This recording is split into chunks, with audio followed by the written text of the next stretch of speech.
salaamaaleykum wa rahmatullah sama gars yi maa ngi leen ziar di leen ndokkeel di leen ci at mu bees mi di leen ñaanal jàmm ak xéewal ak sutura yàlla ñu ko yàlla boole defal waaw bu ko defee rek kon ñu ginnaaw ci loolu ñu jublu ci liggéey bi comme ni leen ko daan defalee ay leçon su ko defee bële automatique la woon mais tey jii dañuy bëgg a ñëw ak yéen ci manuel quoi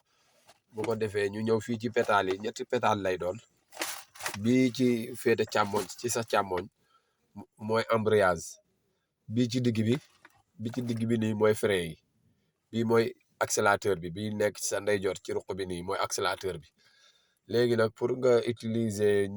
ñetti pétales yi yëpp mooy booy dugal vitesse da ngay bës embrayage bii nga xam ne moo fees ci sa tànku càmmooñ da nga koy bës ba mu sës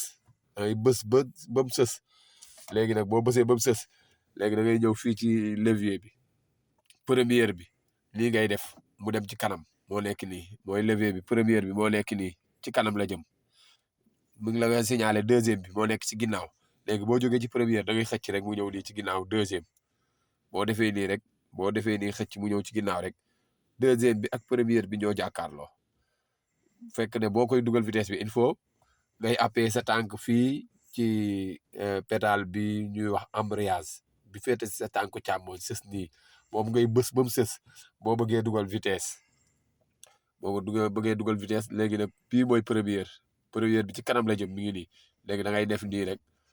yóbbu levier bi mu dem ci kanam muy première léegi boo ko bëggee changer tamit da ngay bësaat embrayage moom toujours bokkut ak automatique embrayage toujours da nga koy utiliser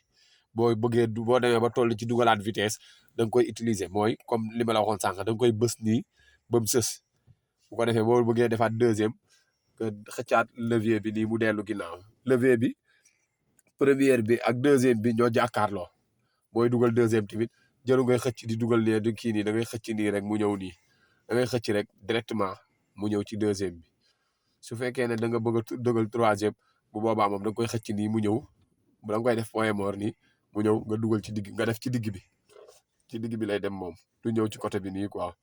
léegi même quatrième bi ak troisième bi ñoo jàkkaarloo da ngay xëcc nii rek directement doucement mu ñëw carrément ñëw ci troisième bi bu ko defee nag loolu yëpp bala nga kaa def nag moom mooy booy taal oto bi da ngay làmbu levier bi ba xam mi ngi point mort mooy mi ngi ci digg bi instant bi boo ñëwoon rek taal oto bi du bouger mètre la tant que dugaloo vitesse day taxaw di ralentir même boo tegoon sa tànk ci accélérateur bi di accélérer oto bi du dem day accélérer noonu rek mais benn place lay taxaw bu ko defee boo bëggee dugal vitesse rek da ngay bës embrayage bële mooy si tànk càmmoñ bi ma waxoon sànq moom ngay bës ba mu sës bu ko defee daal di def première bu fekkee ne deuxième bi la laaj boo dawee tuuti mu def deuxième nga wàccee ko ci tout droit muy deuxième su fekkee ne troisième ngay laaj nga def ko nii mu def ci digg bi muy troisième bu dee quatrième ci digg bi aussi tamit da ngay xëcc rek mu dem ci ginnaaw bu dee cinquième ba da ngay def mel ne lu ñëw ci digg bi def nii taf ko ne le bu dee cinquième bi loolu nga koy def am na sixième da ngay xëccaat moom sixième bi ak cinquième bi tamit toujours ñooy jàkkaarloo da ngay xëcc nii rek mu ñëw ci ginnaaw bu ko defee loolu mooy leçon bi en même temps bu dee yow mi nga xam ne yow yaa ngay doog a débuter jàng oto embrayage bi boo ko bësee ba dugal vitesse yi ba pare comme par exemple nii boo bësee embrayage bi nii ba mu sës nga daal di def lii daal di dugal première léegi booy bàyyi embrayage bi doo ko bàyyi brusquement boo ko defee oto bi day fay léegi da ngay balancer sa tànk da ngay balancer di wàcc embrayage bi ndànk di laal fi accélérateur bi ndànk nga koy laal waaye doo jël nag sa accélérateur bi nga këdd ko bu baax bu boobaa oto bi bu jógee rek mën na laa ëpp doole day daw léegi nag noonu ngay def rek balancer sa tànk ndànk daal di wàccee incha allah waaw